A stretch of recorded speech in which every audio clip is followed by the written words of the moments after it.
we're getting ready to head to what I imagine will be a very, very tough environment for a number of reasons. Ole Miss is playing really well. They're undefeated at home.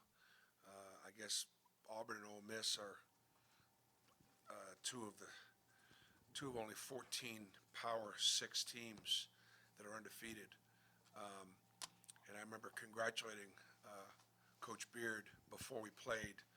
Um, they came in here nationally ranked, and I, I said it took me a bunch of years to get here. It took you half a year, but that's what we both work for, is to get our programs where we could play in a game where both teams are ranked. It had never happened before, and I congratulated Coach Beard on that accomplishment.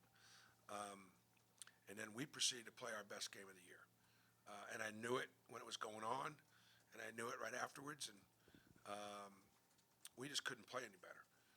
And and as a result, we had a dominating uh, effort. Ole Miss did not play great, so they contributed a little bit to it. But I know as soon as they walked off that court, and there was some, I just know that um, we'll see in Oxford in a couple weeks. You know, as they should feel that way. And so here we are.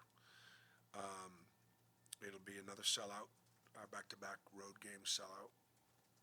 And when you do play somebody for a second time, and this is now the second time we'll be doing that after having played Vanderbilt twice, you do look a little bit at how the first game went.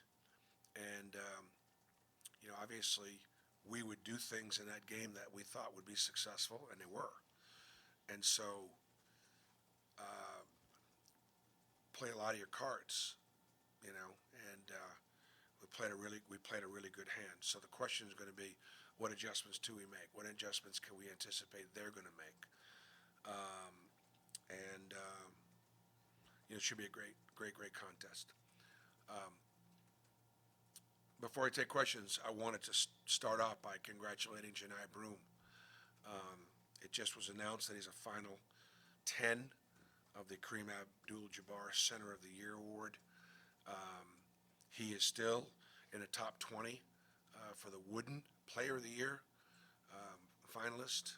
Um, Walker Kessler had made the final 5 of that Center of the Year Award a couple years ago, and Jabari made the final 5 of the Player of the Year Award. So we haven't had anybody since, and I'm not sure that I've had anybody else other than those 3 guys that have been recognized like that. So Janai Broom joins Walker Kessler and Jabari Smith in some very exclusive company. And so congratulations to Janai and his family, and to our team for putting helping put one of their teammates in that position. Bruce, speaking of Janai, he's averaging like 16 and 8 with a few blocks. And the thing about him, it seems like he does that pretty much every night. He's super consistent. If you had a big man who could do that like every single night, you knew what you were going to get from him. And how impressive is it that he gives y'all that pretty much every game? I think Janai's turned it up in SEC play, and it's great to see that ability. Um, and I thought he turned it up towards the end of last season. I think he turned it up at the G League Combine to get himself invited to the NBA Combine. So he has the ability to turn it up, which I think is great in March. And that's kind of what you're hoping for from a couple of other players at this time of the year. Is all right now, who can turn it up a notch, and so Janai has. We've got 10 regular season games to go, plus postseason, hopefully, and it's great to see. To think that doesn't take some level of commitment and effort, and I'm not trying to jinx his free throw percentage because I'm doing it in advance of the game or whatever. But look, he's shooting in the mid 80s, I think, from the free throw line in SEC play. what does that tell you about his focus, his concentration, and his effort? Um, and so he's in a good place. Now that all said, this will be as challenging a 10-game stretch as Auburn basketball has had. I hadn't looked back last year, and I probably should, although it won't delight me very much. But I know last year we had a really hard stretch at the end of last year too, because I remember we kind of closed with it was game after game, including the last two against Alabama at Alabama and then Tennessee at home. So it was. Should go back and take a look at how challenging that was. PP, I was going to ask you, just how big would getting this road win over a Quad 1 team just be for the confidence of the team, just sort of getting over a hump? Maybe you've been so close in some of those. Is there anything to say about just kind of getting over the hump here? I would say this, that look, they've not lost at home, and they've beaten really good teams at home. I look at this opportunity as more of, all right, if we want to win the league and think we have a chance to win the league, because we have a chance to be between 1 and about 8 or 9 as we sit right now. That's about where we could be. Then you got to start thinking about getting a game like this one. Okay.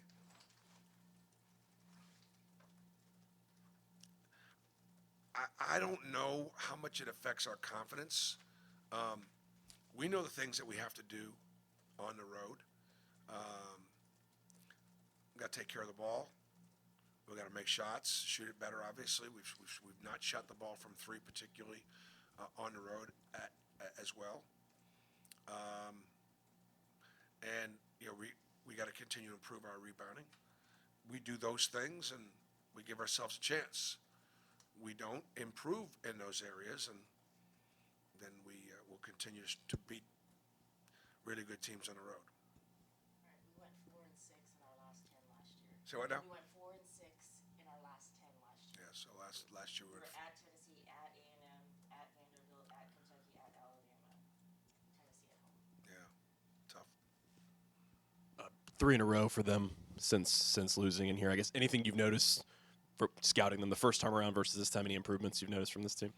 Well, I think Murray, the point guard, has played brilliantly, and we understood how important he was to them when he came in. He's averaging over 3 makes from 3 a game.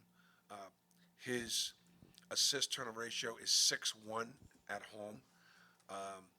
They score 29 more points at home than they do on the road. They just got. Like us, they've played better at home, but some of the numbers are staggering. Morrell averages like 21 at home and 10 on the road, so he's 11 points better on the road. Those are significant stats. In the Vandy game, Jalen and Chad combined for 8 assists and just 1 turnover. You talked about your playmakers stepping up. There's been a lot of attention on the point guards, obviously, but how much better does this make this offense when you have your secondary guys creating and finding the offense for their teammates? Yeah, it's not all of our offense goes through our point guards. Jedi Broom had 4 assists, and Jalen Williams had 4 assists, and you're saying that Chad Baker had 4. Said those 3 guys, if that's. And so your best defenders typically on the perimeter are going to be the guards. And so all of our guards are challenged to either play make or make shots and you think that the guards are always the one that you put in that action to, certainly on the break, your point guards are involved in a break with having responsibility there and setting your offense. But within the framework of the offense, sometimes your 3, in this case, my 3, 4, and 5, had advantages on the floor against Vanderbilt. I thought with Ty Lawrence and Mion, our ones and twos would be greatly challenged because those are Vanderbilt's two best players. Denver, obviously, had a great game offensively, and he continues to play well defensively. So that was extremely positive.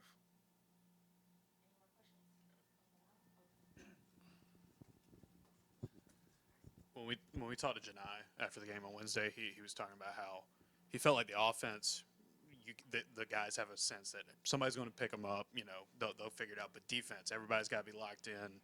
You know, and that's what wins championships. Do you feel that kind of mindset from your team? Just everybody being locked in on that end of the floor, and how much do you think that can carry y'all, especially in these road games y'all have? Are you coming up? saying that Janai indicated that we are locked in defensively? Yeah, he was saying, you know, focused on that more because they know, you know, that's what's gonna win games, win championships. I mean, it's one of the things you can control. You can't really control how well you shoot it, and typically you do score less on the road. So the one thing that you can hold firm on is defending. Defense and rebounding win championships, and so I do feel like we've got a good. We've got really sound defensive concepts, and the guys have executed them really pretty well.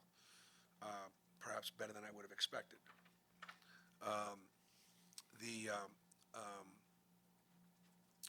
It's just something that allows you to be in every game if you can be in every game.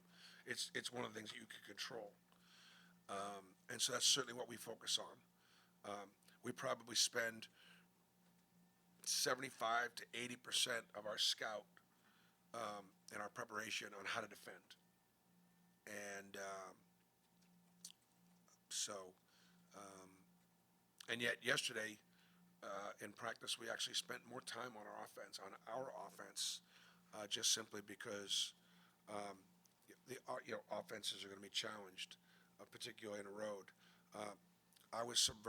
Ole Miss is obviously playing great right now, and never thought that they'd put up what they put up against Mississippi State, 86 or 84. Man, it's hard to put 84 in Mississippi State, and they did it. Huh? It was 86. 86, yeah. It's hard to put that number up against Mississippi State. And if you look at the numbers they put up at home, big numbers.